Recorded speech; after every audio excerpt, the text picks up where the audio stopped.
Дәл қазір Өскемен қаласында 27 градуға өте қолайлы ауа райы.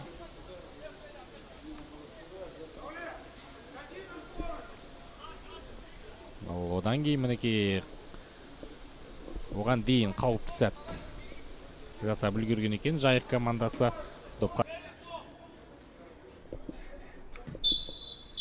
Сонымен бірінші тайм тәмам, құрметті көрермен. QG лиганың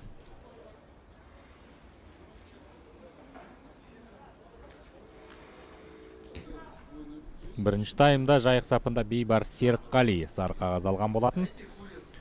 Матчтағы әзірге жалғыз ескерту және пенальти.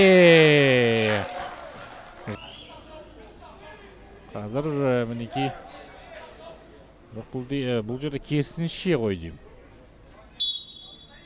Қақпаға бағытталған соққы және гол.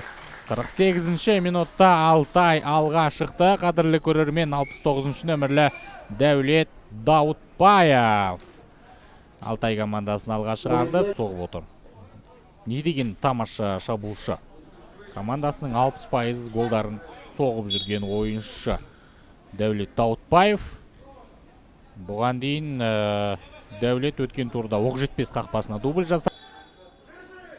Сонымен Дәулет жасалған пас және гол! Жайық 61-ші минутта таразы.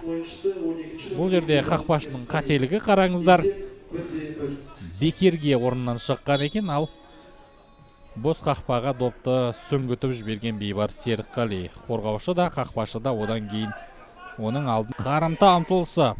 Қарсы шабуылы. Соққы! Леоненко. Отсыздар. Қараңыздар, керемет мығым соққы Бекмұхановтың орындауында. Қарай пас.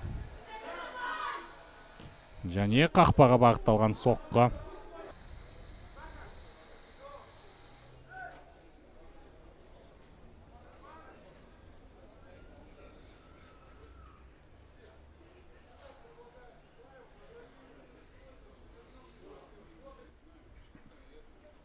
Сонымен стандарт. Төреш осыған 4 минутта аяқталуға жақын және гол!